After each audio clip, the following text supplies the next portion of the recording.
This whole thing is like not working. Yeah, this is my first time streaming on YouTube. I did it on Twitch a couple of times and I never had this issue. I have no idea what's going on. Guess if it doesn't work in the next 5 minutes, I'll just drop it and it's all good. I'll do it another time. But yeah, just looking forward to see what's going on with Studio One. It looks like everyone is excited. A lot of haters in the chat too, on their chat. It's just kind of funny, always.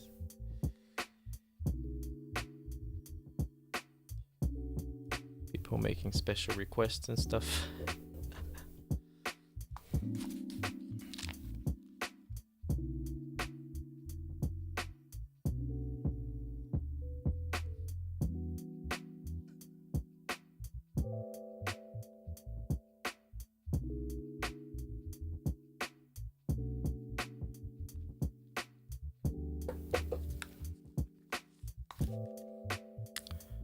But anyways, I'll just leave this on. If it works, it works. If it doesn't, well, I'll just delete it after. Yeah, hopefully we'll get the chance to have a look at some of the new features and play around with them a little later, when it's going to be available for download.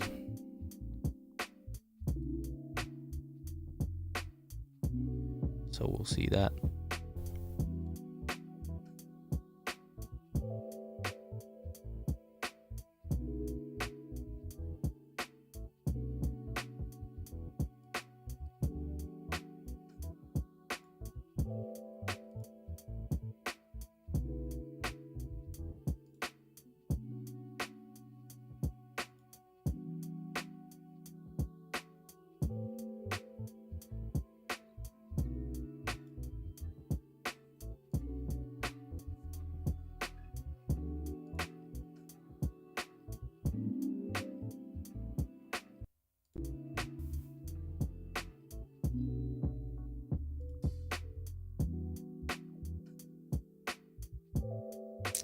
All right.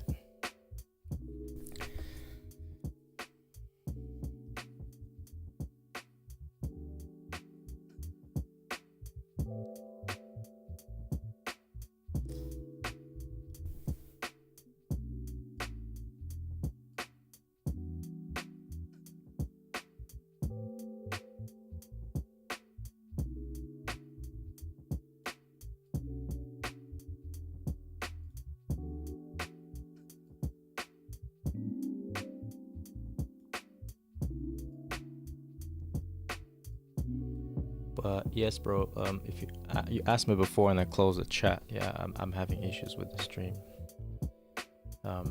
Not sure why. This is a brand new MacBook, by the way, like M2 chips and all that stuff. You know. Not sure. Network is good. I have a gigabyte internet, but I don't know.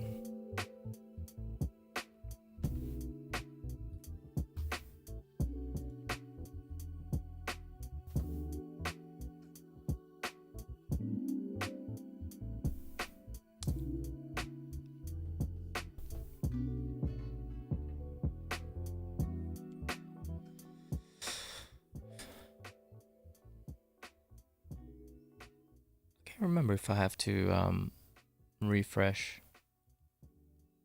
this thing.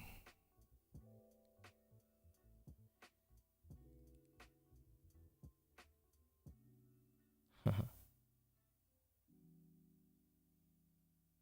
if it just starts.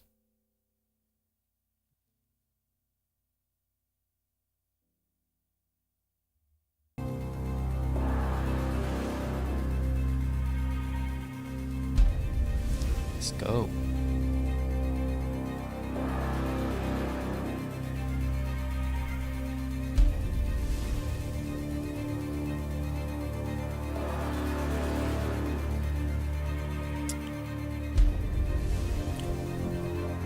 So I'll let you in on a little secret. I've already seen some of it.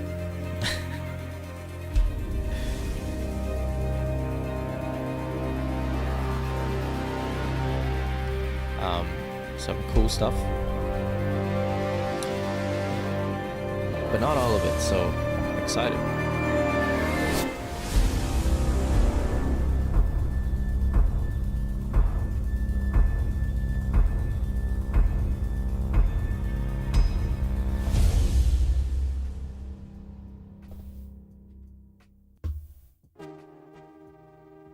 Creativity begins with a spark, a note, a beat, a rhythm, a melody, a rhyme.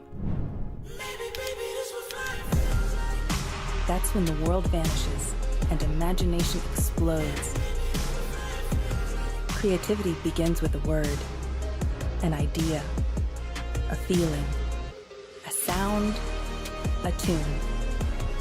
Creativity is free, uncomplicated. The world comes into focus and unites into a single chorus.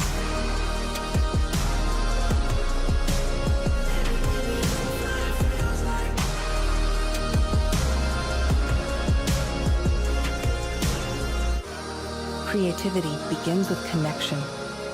Without boundaries, without limits, creativity begins here.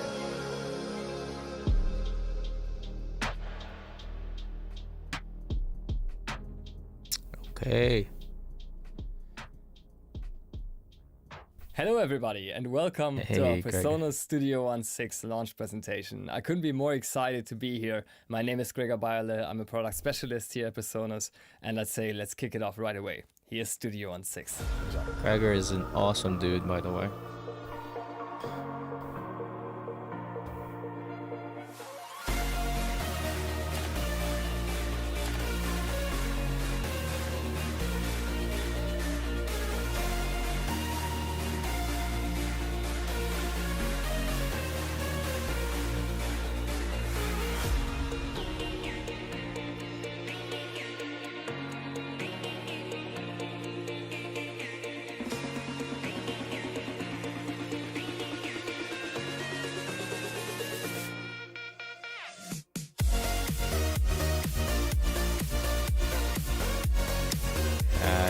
They changed the GUI a little bit.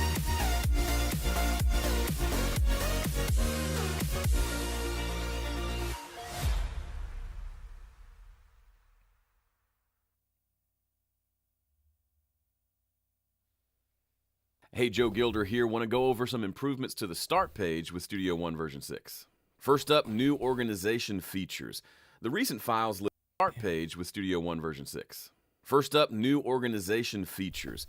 The recent files list is where I spend most of my time when I'm on the start page. And in the past, we've been able to do things like pin certain documents so that when we scroll down through our list, especially if we're working on a lot of stuff over a given month, we can see them quickly because there's a little pin next to them. We've made that a little bit more helpful by adding a pinned section to the start of the song list. So now anything that I have pinned will always be right here. So I can find the songs that I'm working on right now very quickly and easily, and when I'm done with them and don't want them pinned anymore, I can just unpin them like that. Another great addition, if you right-click on a document here, for example, I've got several versions of All in My Head. If I right-click on it, we've added this section here that gives us a lot of information about that particular song in this instance. So I can see the sample rate, the tempo, even the number of tracks and how long it is, all without having to actually open it. So if we're, sitting around and somebody says, hey, what's the tempo of All in My Head? I can just right click and say, 74. Bam. It's just right there. Little things like this are what won me over to Studio One all those years ago. I spend most of my time in the recent files list. However, if you go to the songs list, projects list, or shows list, you'll now see the ability to see the folders within that song's folder. And you can actually create new folders right here from within Studio One, so you really never have to leave Studio One. Next, artist profiles. If you've watched any of my videos, you'll see I have an artist profile set up here that has my picture, my name, the genre, and my website. That's super handy when I'm working on my own music, but when I'm working on someone else's music, guess what? This artist profile information gets applied to any new song that I create. And so if I want to change it to a different artist, I have to do that on a song-by-song basis. Not anymore with version 6. You'll notice a cute little piece of paper here you can click on, and I can add different artists. So let's say I want to do a separate artist for my band, Stare Down. And the genre is rock. The website doesn't exist. And we can even add a new image here. And being that Studio One is built around drag and drop, I can take the image and just drag it right there. Studio One says, let me scale this to the appropriate size. I say, sure. And now we've got an image there. So if I'm working on a Stare Down project, I can select that artist profile here, then create my new project or song. And then you can easily switch between them.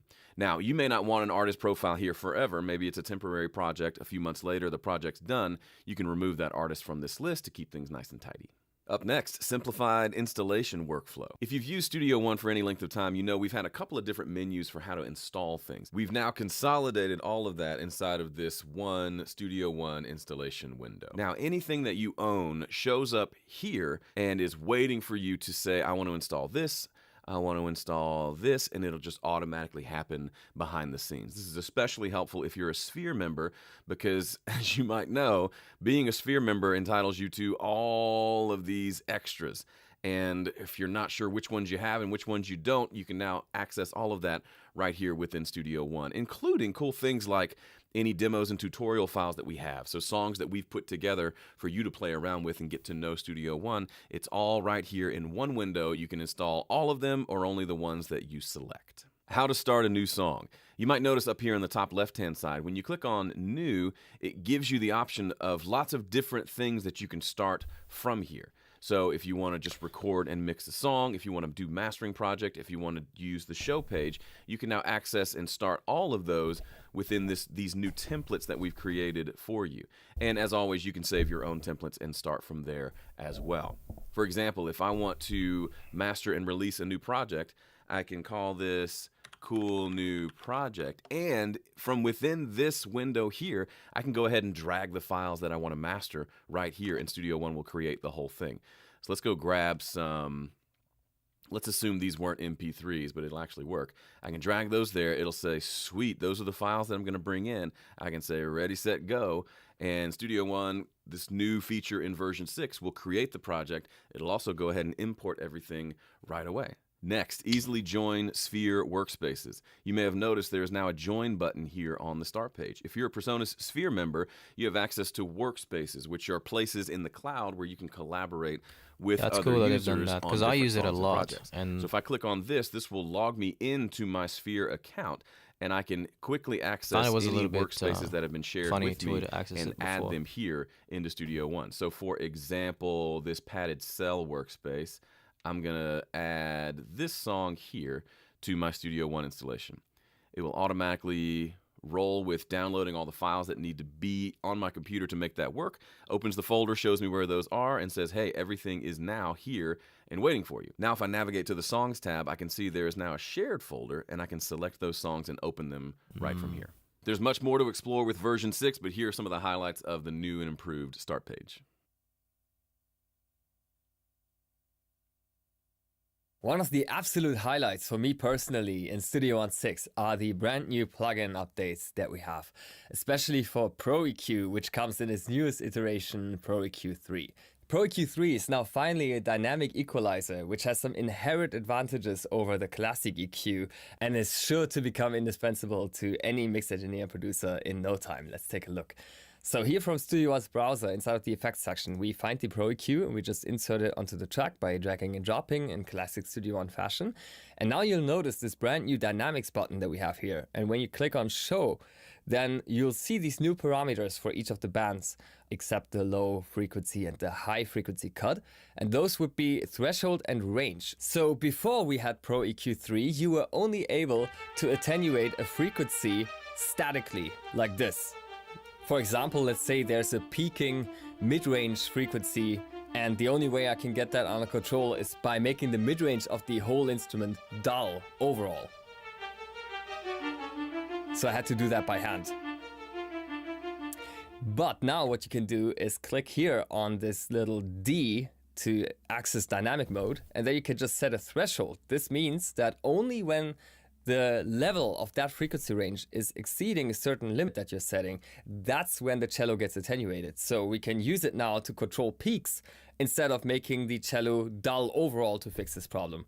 And that's so much more transparent and so much better sounding because the instrument retains more of its original sound that way. And also Pro EQ just does an incredible job at setting the attack and release exactly right so that you don't even hear it working.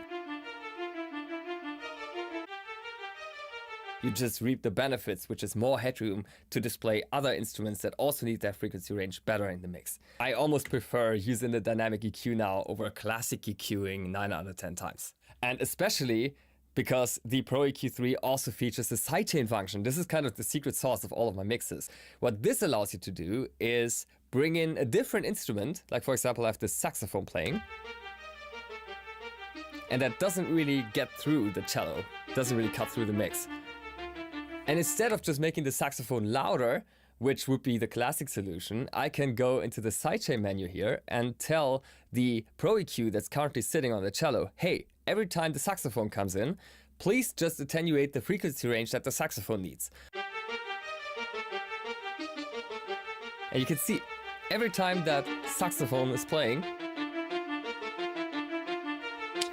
the cello is making the space in the important frequency spectrum of around 2 kilohertz. This also works great if you have like vocals and you want to sit them onto a huge playback with tons of stuff going on, and it's really hard to make the lyrics understandable in the important mid-range frequencies. Then just use this Pro EQ3 to fix all of your problems in one go. You just apply the Pro EQ3 onto the playback bus or track or whatever you have, and then set the range to whichever frequency is most dominant in the vocal, and then set the sidechain to the vocal. And every time the vocal comes in, the Pro EQ will duck that frequency range in the playback, but as soon as the vocal stops, it stops doing that, so you can't even hear that this is actually happening. It's super transparent, and everything that remains is just headroom that you're getting back.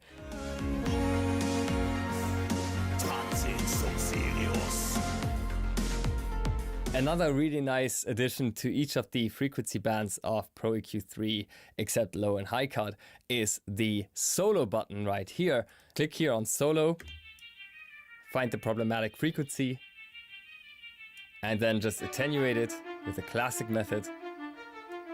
Or click on this D here to use my preferred method, dynamic EQ.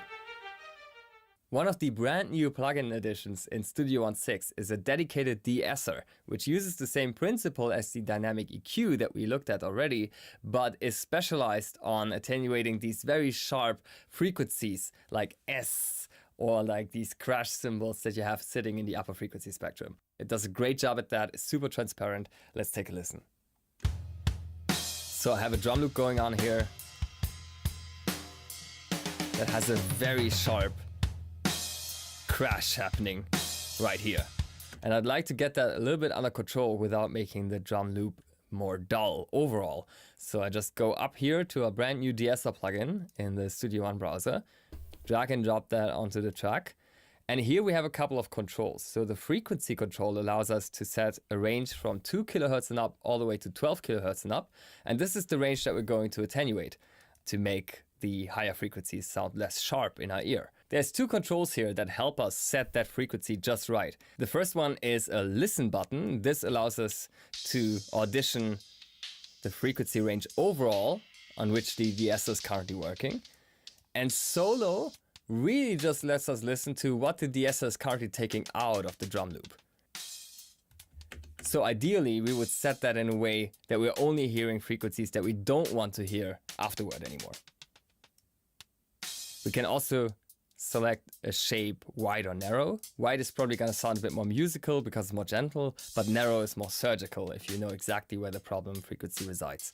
Then there's the range. You can select a full attenuation beyond 6 decibels or a gentle attenuation of just 6 decibels. Gentle, of course, sounds a bit more natural, but full really goes to the bottom of the issue and surgically removes all of the problems. Let's listen to that A-B without the solo button, of course.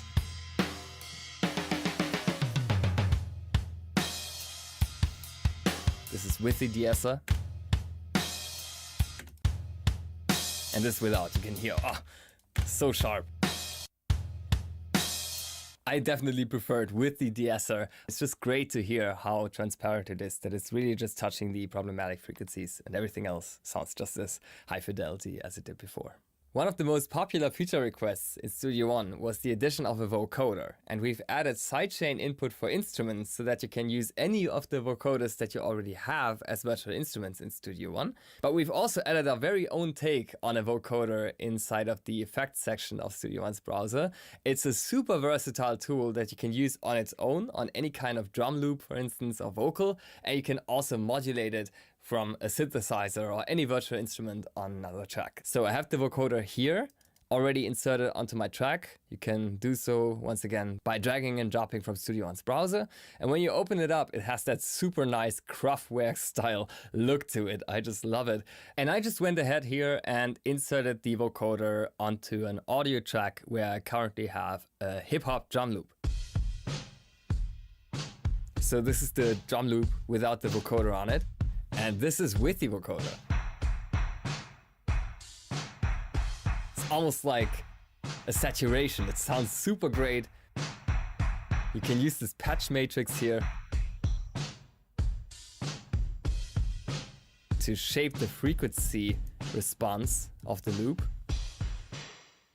and mix that with the dry signal in parallel to find that perfect balance.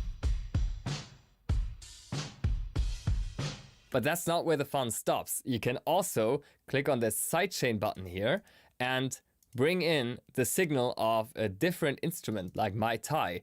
I have my Thai sitting here on this particular track. And this can modulate the source that is already on this audio track. In this case, it would be this hip hop drum loop. And that can also sound incredibly interesting, as you're gonna see in just a moment. So I have sidechain enabled here on the my Thai. I have a little melody prepared. And let's check out what that sounds like together with the drum loop vocoder.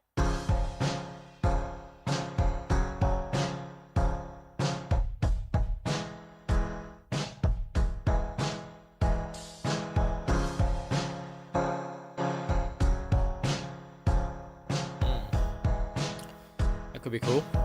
Incredible, right? And that's just one vocoder plugin with a synthesizer going into it via sidechain. Who knows what this would sound like when you switch to a different virtual instrument, when you start arpeggiating or sequencing that synthesizer, or when you just switch to a different preset altogether.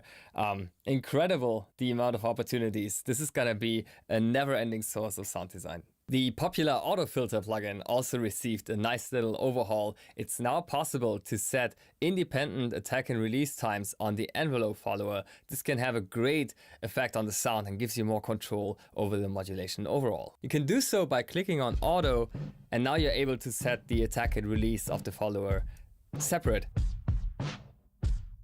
This can have a big effect on the sound, for example, when modulating the cutoff. So there you have it. Those are the plugin updates that we have for you in Studio One 6. We have the dynamic EQ with sidechain, the de-esser plugin, the brand new vocoder, sidechain instrument input, and last but not least, the auto filter, which now comes with adjustable attack and release times for the envelope.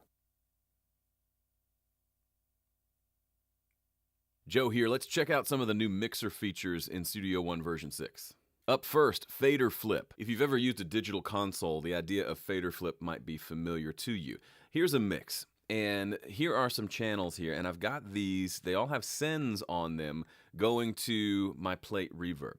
And to adjust the level of the send, we adjust this horizontal slider here. By the way, if you double click on that, here's a brand new feature. It opens up a bigger version of that, so you can adjust it even more finely. We've also added that to the panners as well. On the channels, open up the pan, double click on the panner, and it'll open up this big honking thing. If I wanted to adjust these with a fader, so for example, let's say I have a lot of tracks sending to that plate reverb, or perhaps I have a lot of tracks sending to a headphone mix, and I'd like to just have faders available to adjust that instead of the left to right slider. We can do that now. You may notice over here on the left-hand side, we have a new button called Activate Fader Flip. When I click that, check out what happens. I'm going to click it a couple times. So when fader flip is enabled, we can see that the send is now green, letting us know this is the particular thing that has been flipped. And now we can see any tracks that don't have a plate reverb send on them have turned gray and are turned all the way down. But the ones that do have a plate reverb, the fader is now performing the same duty as that horizontal slider. So now I can adjust my plate reverb sends on the faders, and when I'm done, I just click the button again. This can all be assigned to keyboard shortcuts, which makes it even more fun. So whatever I have set up in the send section, whether it's a effect send or sending to a cue mix, I can now access with fader flip. Another cool setting that I like, and I'm probably going to use it this way, is if you select this hide unassigned faders, check out what happens. Now when I flip the faders, I will only see the channels that have a plate reverb send on them, so I can quickly just get to what I need to get to and then undo, and now I'm seeing all my tracks again. Up next, pan modes. This has been a big feature request. If I double click on the panner, I showed you this already, it pops up this bigger panning window, which is super handy, but you might have noticed there's a drop down here now. I can now change how this particular panner works. And specifically when it is a stereo panner, historically this has been the only way you could do panning on the channel itself inside the console. Now we can switch to a dual panner, which means I can adjust the left pan independently of the right pan, or I can set it to binaural panning, which acts a lot more like a binaural panner or our binaural pan plugin, which means I can adjust the left to right panning as well as the width with a single control here. And I can change those depending on what I'm looking for. So on a mono channel, it stays the same because there's nothing to change there. But on a stereo channel, such as a bus, like this acoustic guitar bus, I can double click and I can change it to whichever one I need. So if you've got a piano, for example, and the left and right is a little wonky, and you want to bring the left in, but you want to leave the right where it is, with the dual pan, we can now do that. Look at that, that's super cool. I can adjust them. I can adjust the width all the way out like that. We can even type in the width here, 50%, and then within that 50%, we can move that to the left and the right, or I can move each one individually like this. So you can really dial in exactly where you want to place things in the stereo spectrum. Up next, channel overview. This one is really fun. So here's a vocal channel here. I've got 3 plugins and a reverb send. If I open up one of those plugins, we can see the plugin here like we've always been able to, but we have a new button here on the top left-hand side of the plugin window called Overview. Check out what happens when we click that. We now have kind of a blown-up view of everything that's happening on this specific channel. So I can see all the channel information here. I can see the list of inserts here, the list of sends here, and even the cue mixes here. So it's a nice way to kind of see, okay, what's going on my vocal, and we can expand this out and maybe see more things than we could in the channel itself. It's just a cool way of working. Now, the way I would use this if I was you is click the pen to keep the editor open at all times, and maybe pop that in maybe the top right of your window. And so now whenever I select a different channel, I'm getting this really cool view of exactly what's happening on that channel. So if there's a whole lot of plugins, I can see all of them. If there's not a whole lot, that's fine as well. But it's a cool new workflow that you might want to experiment with. Could be very cool. Up next, track icons. You may have seen this already in the channel overview, but if we click the wrench inside of the console, we now have a new option called channel icons, which loads up these suckers right here.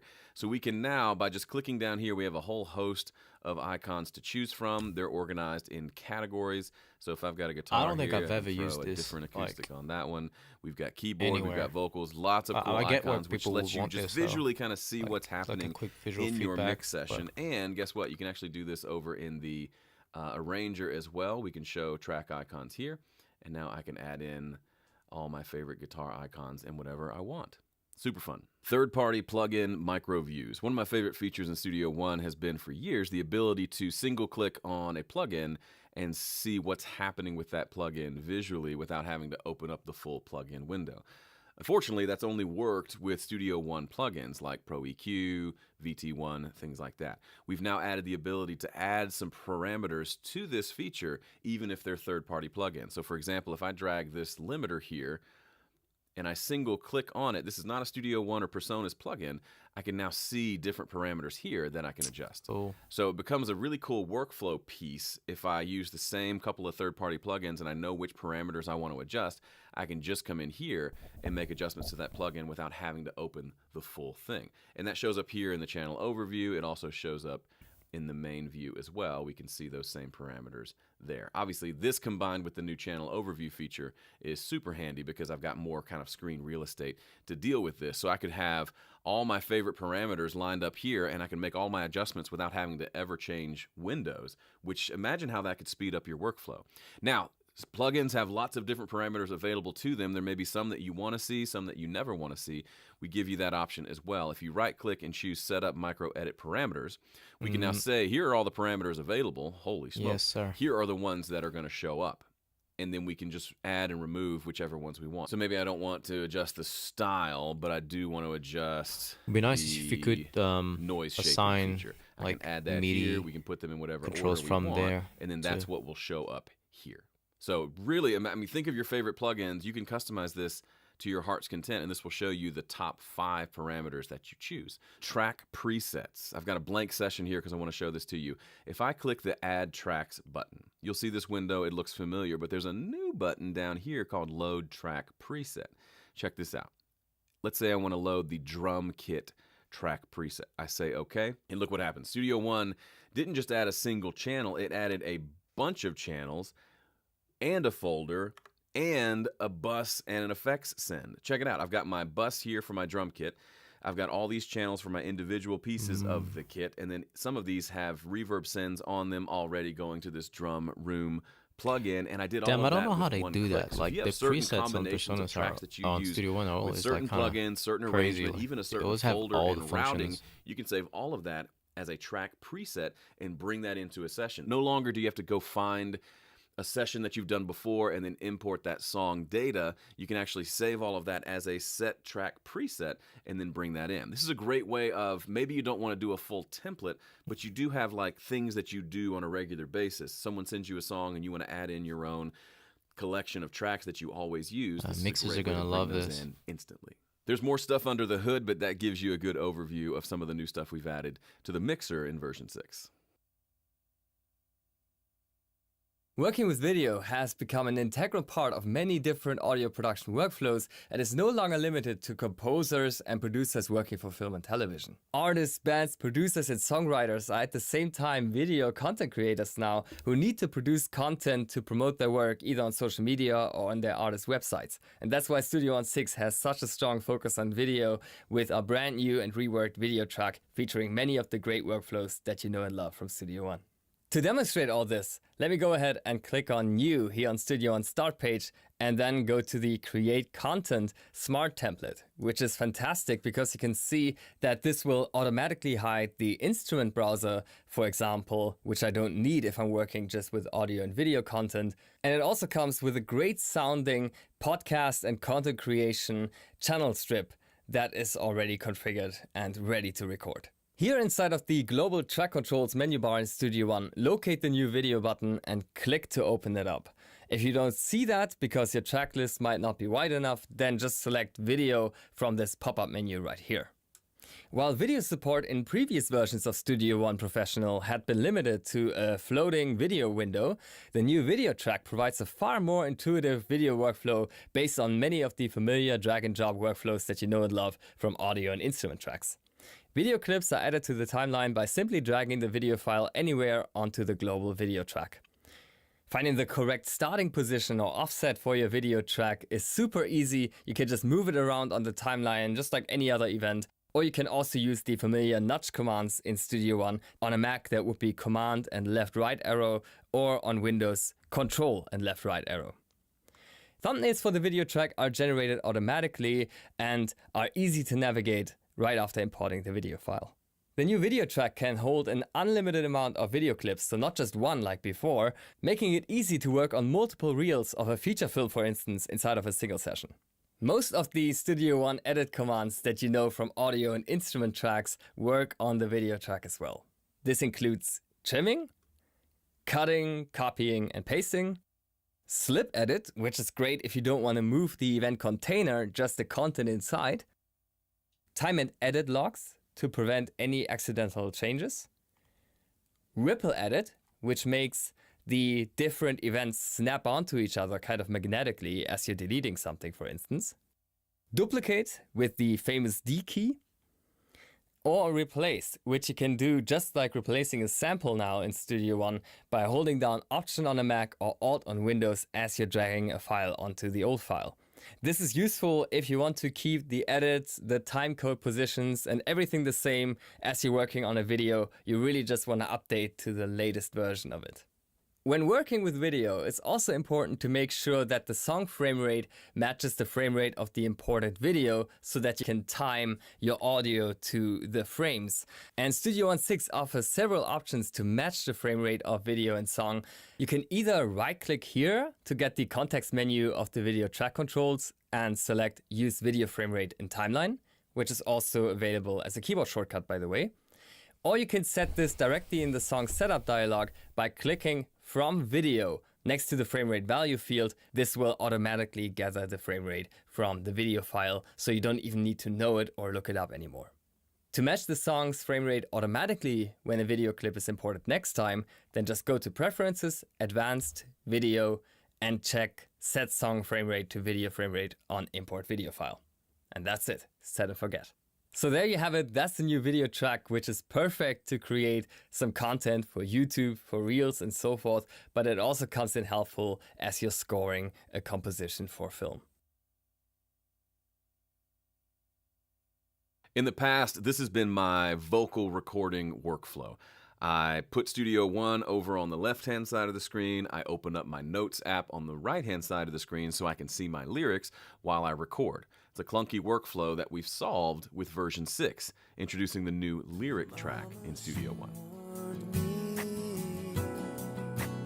You may already be familiar with the chord track and the accompanying chord display. Well, guess what? Now we have that for lyrics as well. If I click on this and choose the lyric display, we can now see our lyrics show up across the top here, and they line up with where they need to be in the song. More than that, we can actually click on this L and pull up the lyrics display, and it's a follow the bouncing ball situation. The blue lyric is the current one, and then as we navigate around the session, the current lyric will be lit up. This is great if you're producing a song for someone else. They send you the lyrics and they say, can I go to that part where I sing Always Thought I'd Be Invincible? And I can say, yeah, no problem. I just click and it takes me there.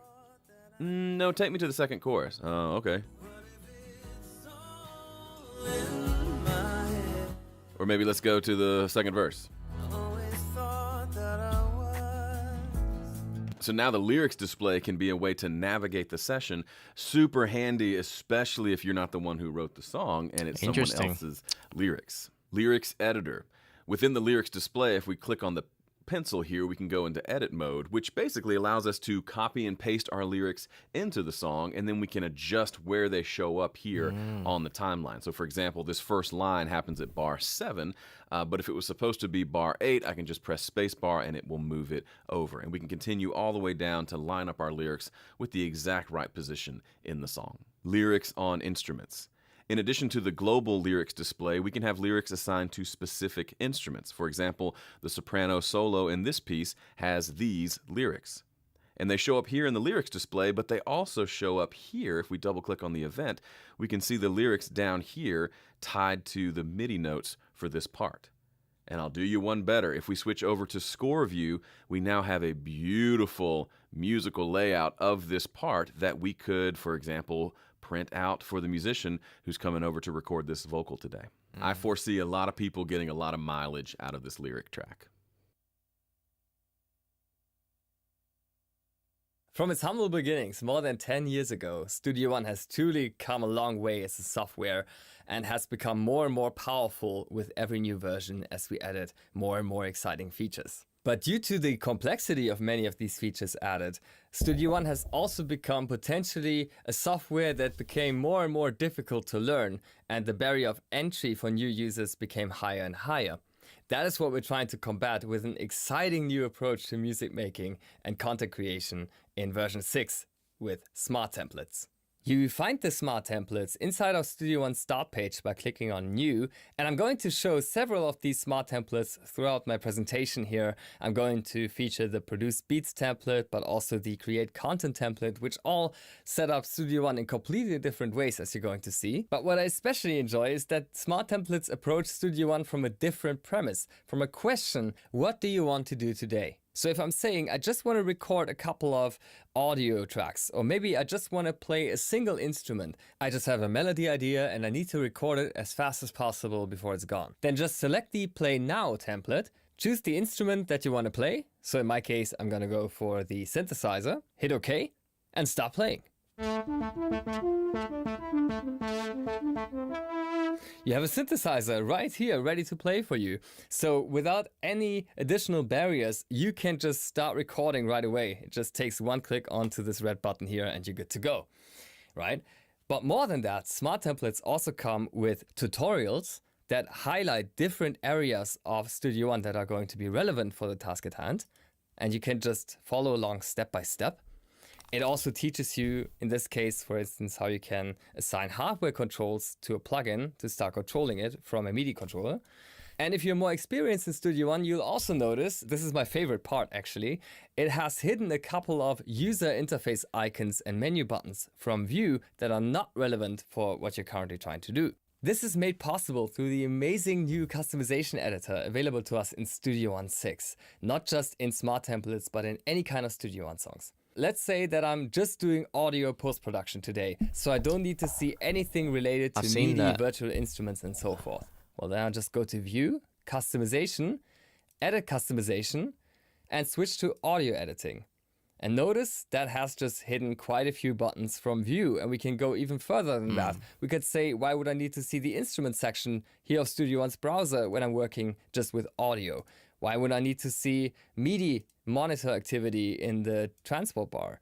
Why would I need to see sync to external devices that can go as well? And what makes this so powerful is that you can create presets from that you can switch extremely quickly. So you could go from an audio editing workflow directly into a virtual instrument workflow, into a content creation workflow. And Studio One's interface would always shift and adapt to the current task at hand so that you only see buttons that are relevant to your current workflow. This is a truly amazing feature that smart templates also take advantage of.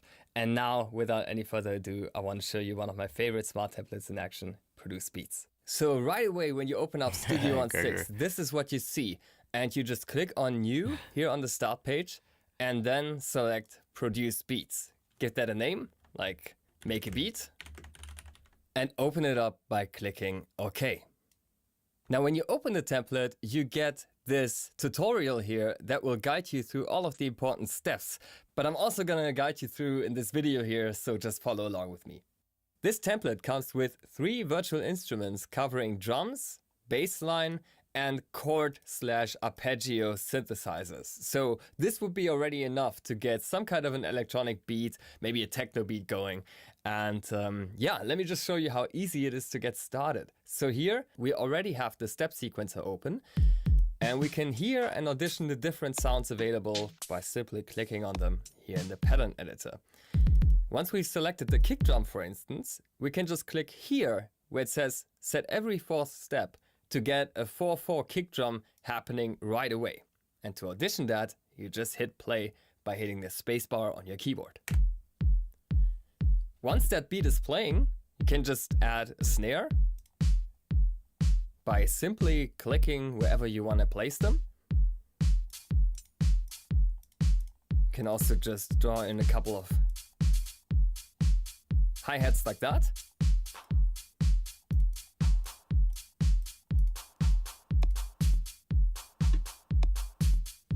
And you just get off to the races like that.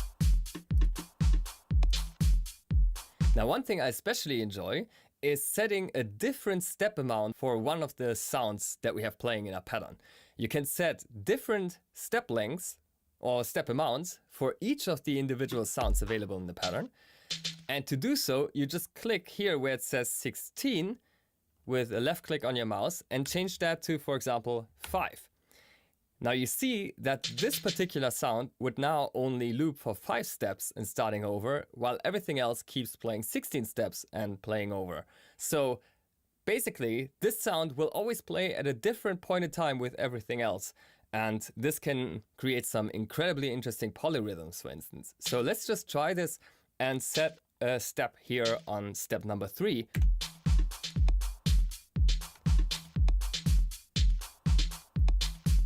I just gave that step an accent by holding down Command on a Mac or Control on Windows, so you can hear it more clearly.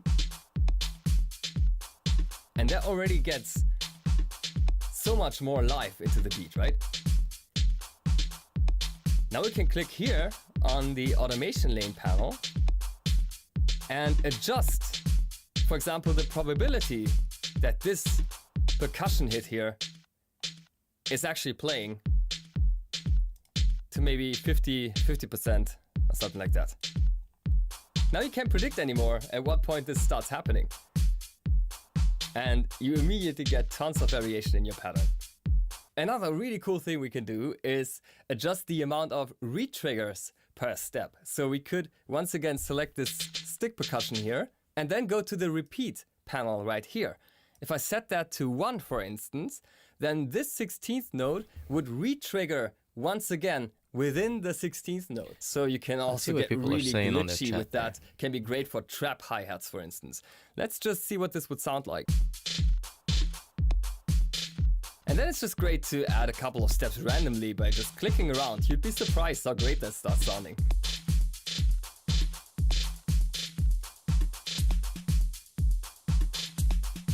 Let's add a bass line to that, shall we? To add a bass line, all we need to do is just select the track right underneath the drum pattern here from the track list, this yellow one labeled bass line. And you can see already the step sequencer opens up for us to get started right away. So I hit play, the pattern starts playing immediately. And now I just search a good octave to add some kind of bass line. This is just trial and error. It's all it is.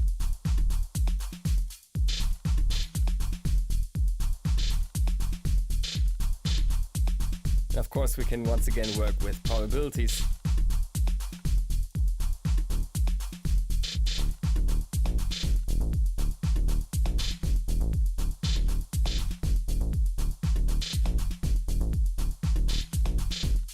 So as you can see, the pattern mode and the produce beat template make it super easy to get started making beats in Studio One right away. Of course, you can swap out any of the presets, the sounds that you've heard with your own favorite ones. The awesome immediate workflow stays the same, which opens up a whole world of possibilities for you.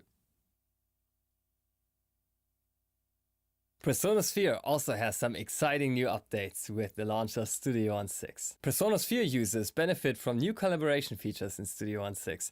To share documents online and collaborate with other users, it's no longer necessary to manually archive and upload zip files. You can now share a whole song, show, or project folder, including all of its files, while reducing upload and download times by only transferring the files that have actually been modified since last time. Working on the project together as a team doesn't even require all members to be Presonus Sphere members. Once a Presonus Sphere member has created and shared their workspace and shared the original document, any Studio One 6 user will be able to collaborate with them. We've also overhauled the Presonus Sphere Learn experience completely. Presonus Sphere now gives you exclusive access to not just hundreds of hours of masterclass videos that aren't available anywhere else, but they're also now structured in comprehensive lessons and courses designed to make you a better producer. Learn the basics of gain staging, reverb, compression, and EQ, or if you're already a more advanced user, dive deeper and learn, for example, how to perfect your vocal tuning skills with Marcus Huskins. What sets learning on Presonus Sphere apart from other video platforms is that you can add notes directly to any video, which can be associated with a timestamp, which makes it super easy to remember and revisit key content. Let's say that I'm taking a note here on Marcus Huskins' video, then I can just write that comment. It's gonna be timestamped at this exact point in time. And when I go back to the video and click on my comment, the video is gonna play from that point onward. This is an incredible learning tool and it's only gonna get better from here. So how do you get your hands on Studio One version 6? There's a couple of ways to do that. Let me go over those with you really quickly. If you're a Presonus Sphere member, you've already got it in your account. Just log into the members area, download the installer, and have fun. If you purchased Studio One version 5 on or after August 1st of this year, you get access to version 6 for free. Just log into your My Presonus account and you should be able to download it there. The easiest and most cost-effective way to get into version 6 is to become a Presonus Sphere member. You can join for as little as $14.95 a month. There's also an annual option to save even more money. If you want to purchase Studio One outright, you can do that as well. There's Studio One Professional and Studio One Artist. You can purchase those at Presonus.com or your favorite audio retailer. Also, if you have a previous version of Studio One, you can upgrade to the current version at a discount. You can even cross-grade from another recording software into Studio One at a discount as well. For details about that, head over to Presonus.com or your favorite audio retailer. Okay.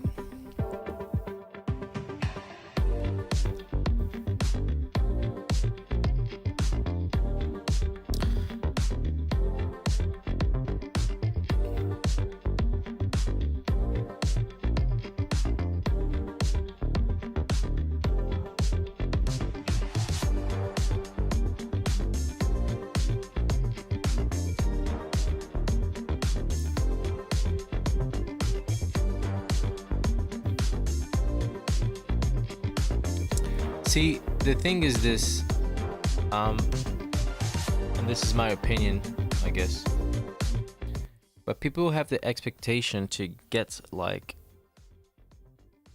features on top of features and features on top of features, but no actual like improvement in itself. That's how I feel. Like,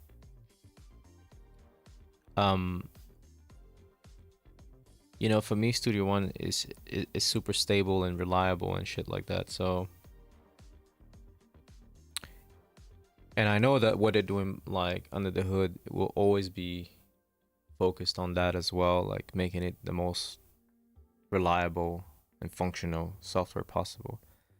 But yet, what people want is Atmos and shit like that. I don't think, like, you know, Atmos is great and it's good to get into Atmos now, but I don't think Atmos is like, you know,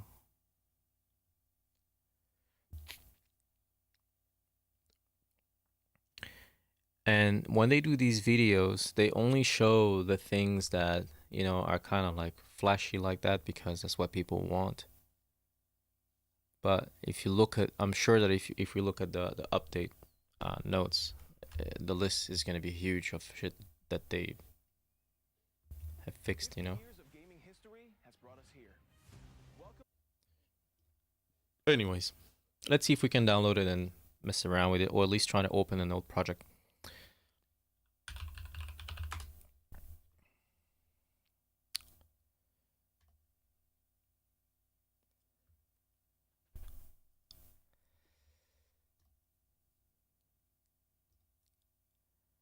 Just gonna do this off screen a little bit, but then we'll go through the whole process together. All right, so basically I logged in into my Sphere account, and it told me like, hey, there's a new version.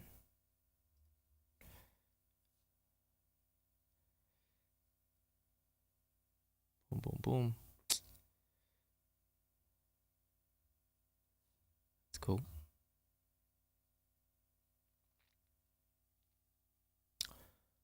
So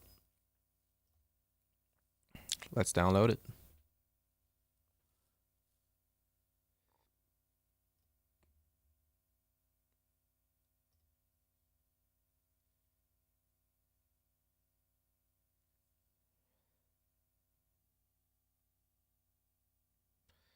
So I'm on Windows and I have a particular way of installing things when they're new like that. Basically what I do, and this is a tip that's been given to me by one of the engineers at Presonus. Oh, see, I don't even have to do it, but basically you just change the path to whatever you want it to be. In this case, Studio One 6. I have like a couple of them, so Studio One 5, 5.2, and so on.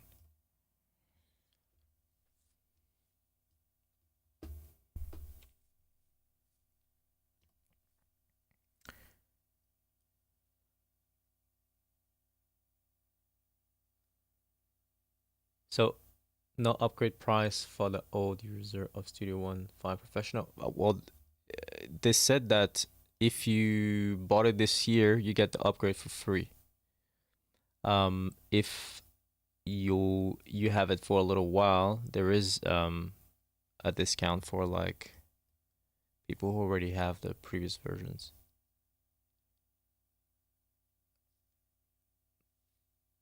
Andrea. I think that's the last thing that he said. Actually, he said basically that you definitely get a discount if you already have the version, like a previous version. Even crossgrade, even if you own Cubase, for example, it will give you a discount.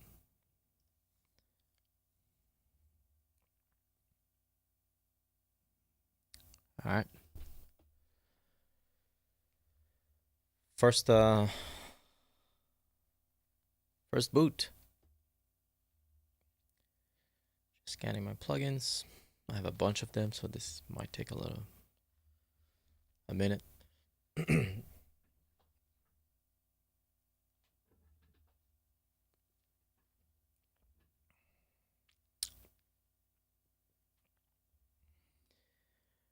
I'm actually in the process of upgrading my computer soon, so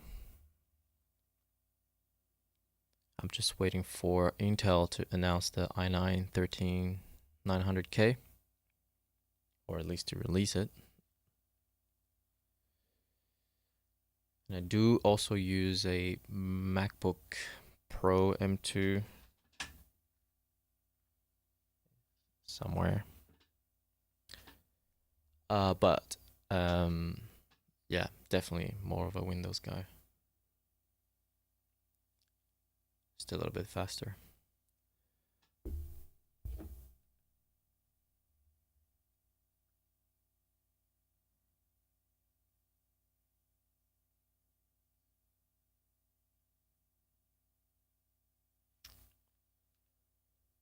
And Beyond Sounds, thank you for subscribing, man. Appreciate it.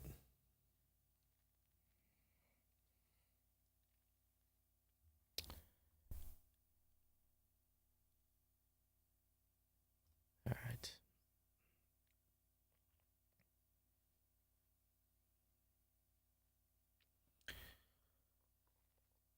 See, this is what happens when you're hoarding on plugins.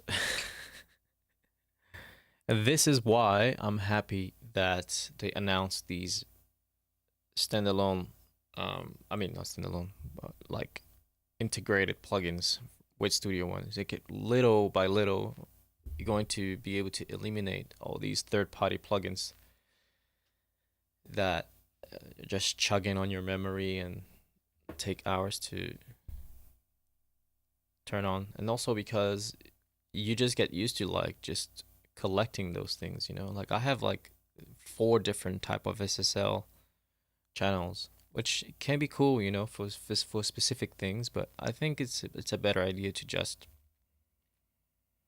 you know, get used to one or 1 or 2 specific things for particular applications and just try to get better at using them, you know?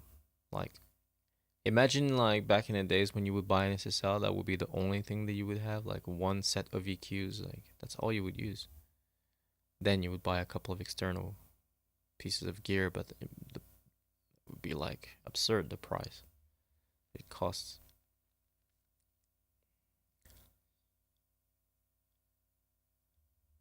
The problem is that you get the only thing is that the plugin boutique, for example, sends me 2 or 3 emails a day. Like they really spam you every day. There's a discount on this, there's a discount on that. So yeah, it's hard to resist sometimes. I don't even know what a lot of these plugins are, to be honest. I just install to test and then play around for a day or two.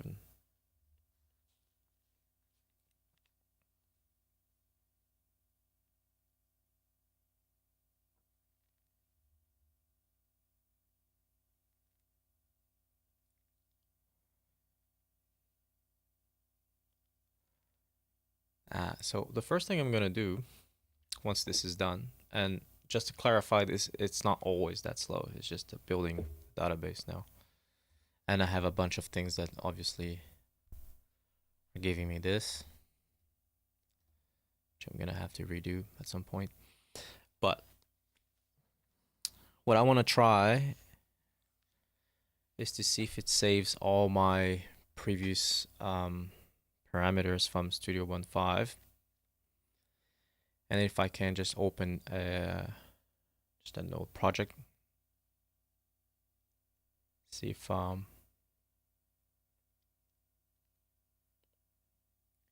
it causes any issues or whatnot.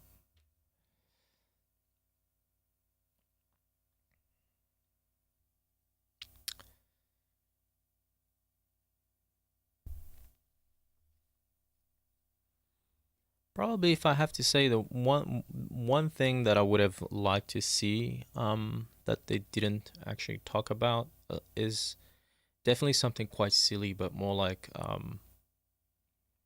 within the interface is like some of the colors sometimes like bother me a little bit. Like I need something a little bit more vibrant, you know. See, so all my stuff is here. Didn't have to do anything, but let's see if it opens.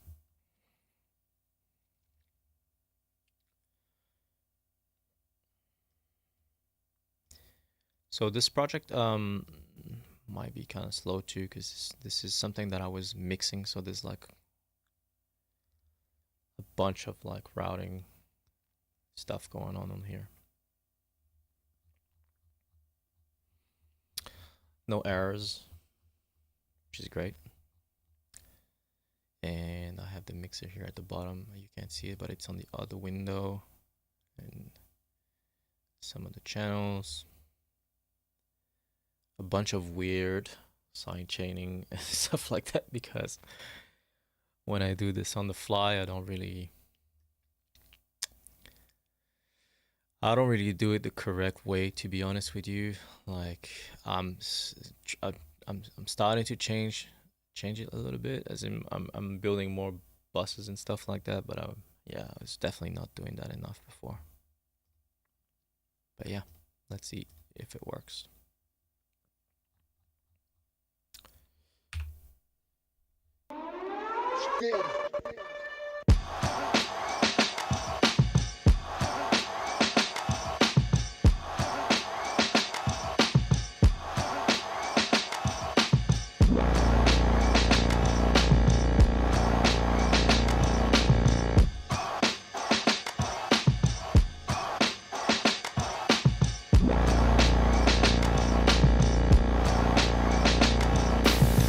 이제 빨래에서 상쾌한 향이 날 거예요.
Pretty cool. Yeah, I like it.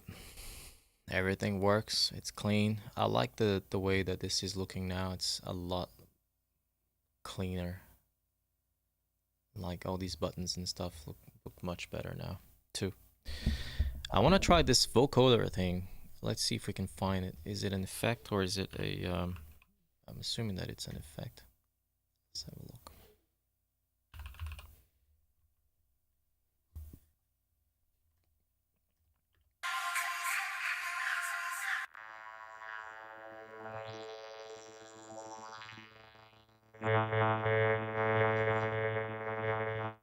Okay. So but yeah, you need to send some MIDI to this.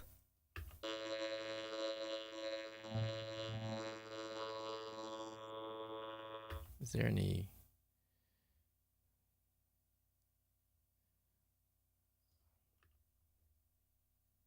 hmm.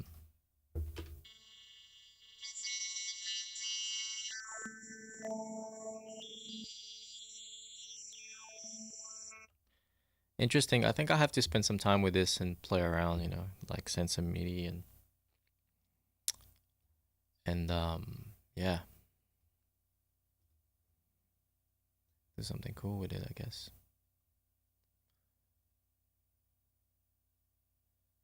What the hell is this channel? Look at this. It's 100 million things happening here. Ah, yeah. Okay, so that's the vocals. I didn't actually play with the vocals, because although we made this, I don't want to get copyrighted by YouTube because this has already been released, by the way. It's Benny Morel.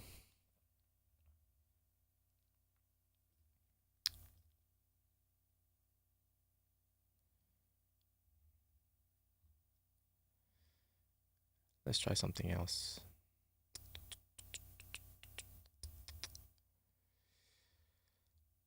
Let's try an old track from 2 years ago. Let's see if causes any issues. I probably won't be doing anything tonight because it's 3 in the morning and I'm kind of fucked up right now. Alright, so I do have an error message here, but this is because I don't use Contact 5 anymore, and I don't use auto pitch anymore. Auto tune though should be in here. I'm not sure why it's not. Oh yeah, that's right. I've changed to auto tune access, not auto tune artist. That's probably why.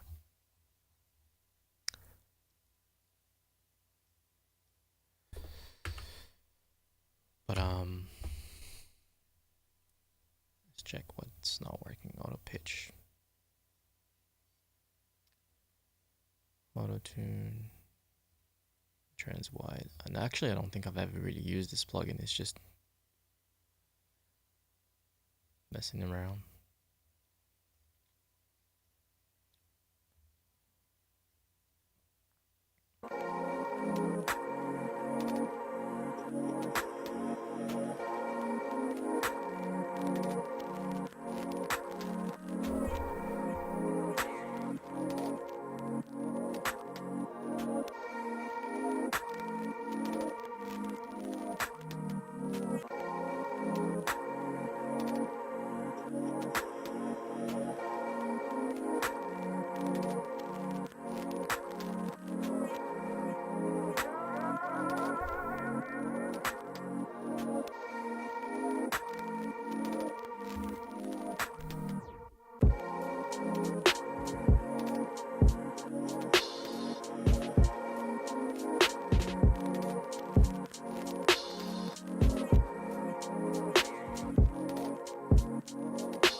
this thing.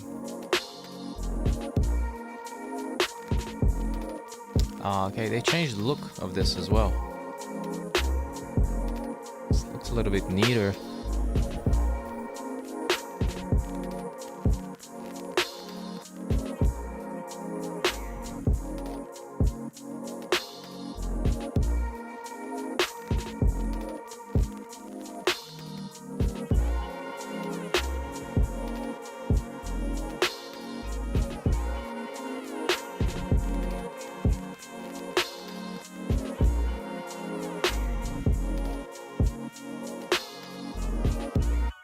Let's see if I understood what he was saying about the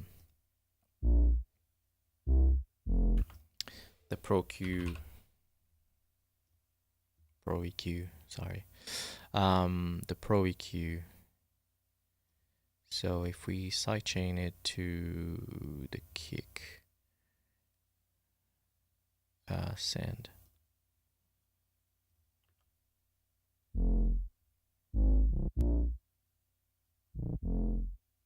Dynamic is what I want.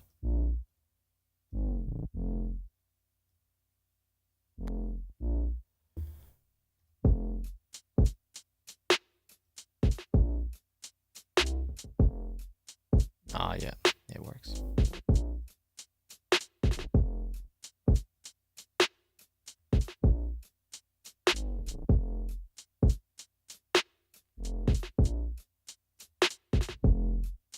Jesus.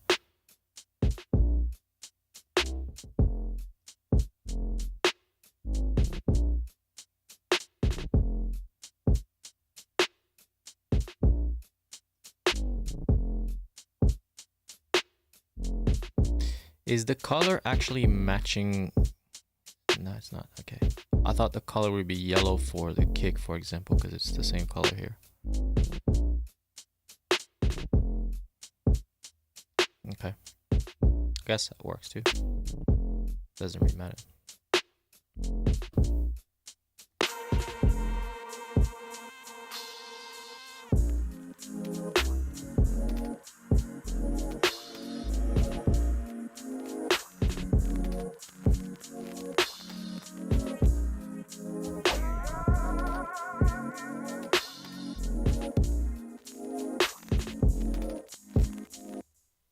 Okay, that works. Pretty happy with this. Let's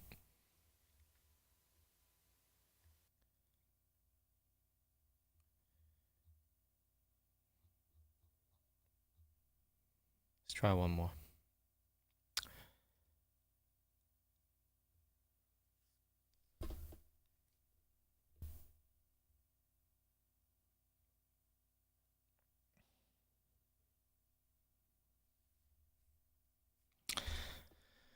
It loads pretty quick, I have to say. The loading times are pretty sweet.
this has like a super like famous break in it. By the way.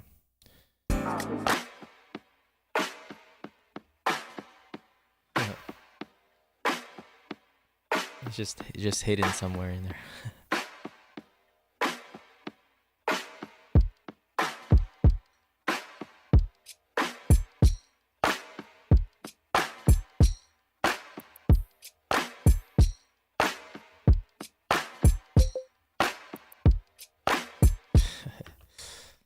And a lot of claps.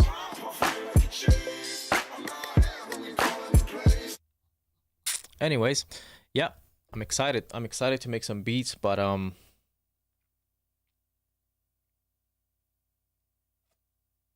thanks, Naldo. Appreciate it, man.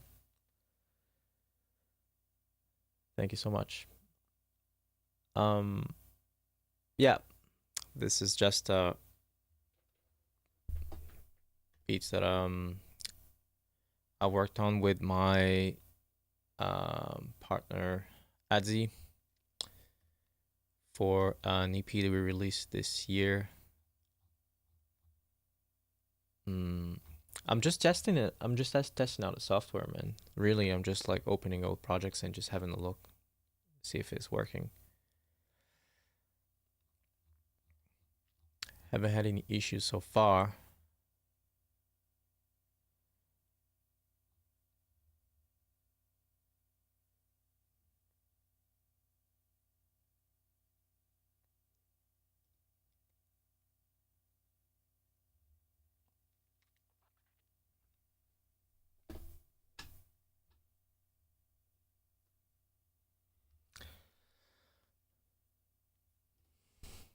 Apart from some of the Melda plugins, because I've removed Melda, because I like Melda. The plugins are cool, but man, talk about some convoluted stuff, you know, like it's just numbers everywhere. It's not inspiring to me.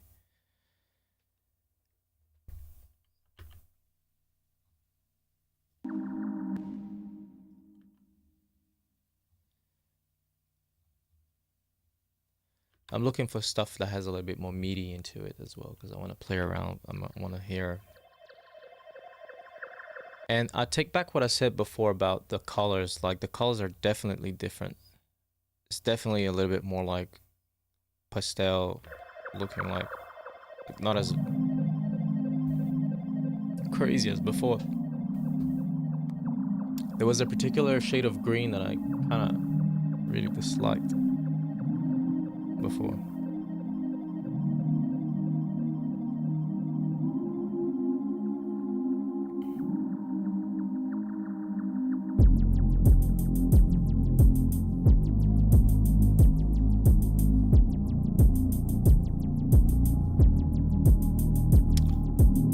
This is coming from Alien.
Sounds good.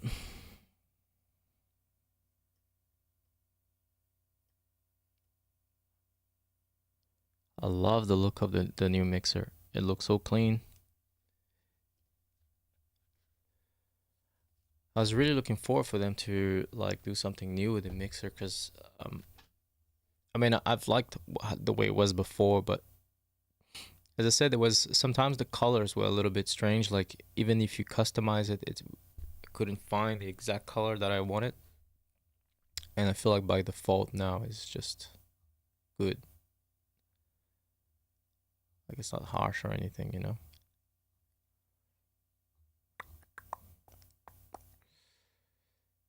Exactly what I wanted.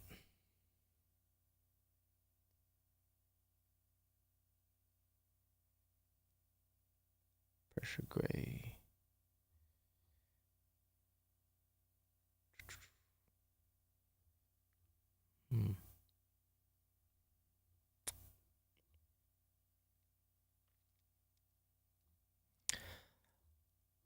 The fact that you just like upgrade it, install it in a completely different like path, and it just like has all your stuff in here, it's just dope.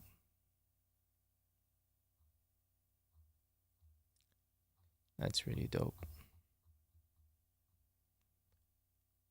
Started to become a little bit like buzzed up. I'm so tired right now. Let me see. Let's do one more. Play one more. What are we gonna play?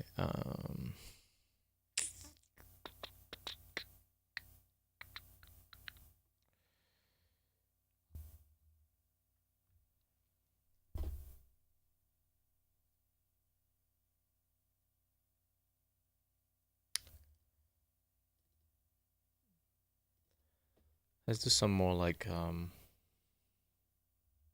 Dilla stuff, I guess. 'Cause, the stuff that I was playing before was good, but it's the bread maker.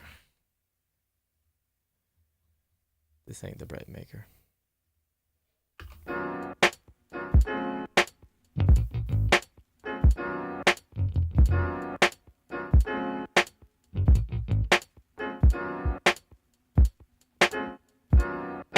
This is the kind of shit that I love. You know why? Because I love chopping samples. By the way, you can't see, but I have the Atom SQ here. And I just basically I think I did everything on the Atom SQ on this one. Oops.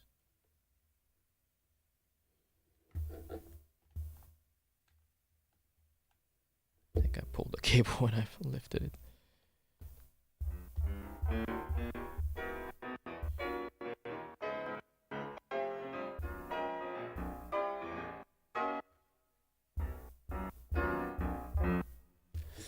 Yeah, so basically I just micro chopped this whole shit.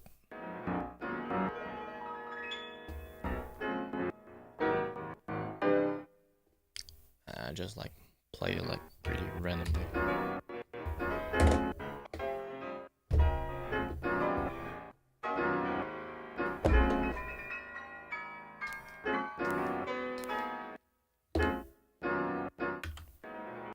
Made a bunch of mess.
These drums, my God. So good.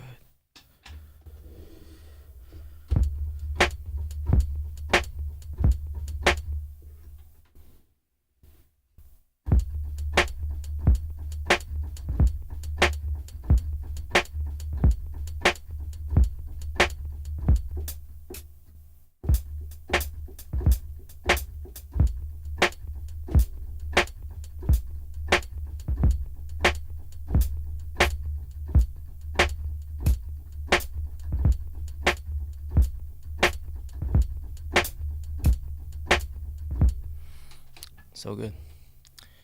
Anyways, yeah, that's cool. Pretty happy with the upgrade, the updates and stuff. I'll have a look a little bit more in depth, like maybe tomorrow, some other time.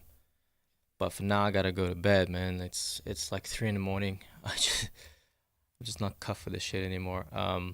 Yeah. But yeah, thanks for hanging out. Whoever was here, it's pretty cool. Yeah, if you have any questions or anything about Studio One or Presonus or even beat making, or if you want me to make more of these streams or make some videos, let me know. And yeah, I'll do that. Thanks for watching anyways. Peace.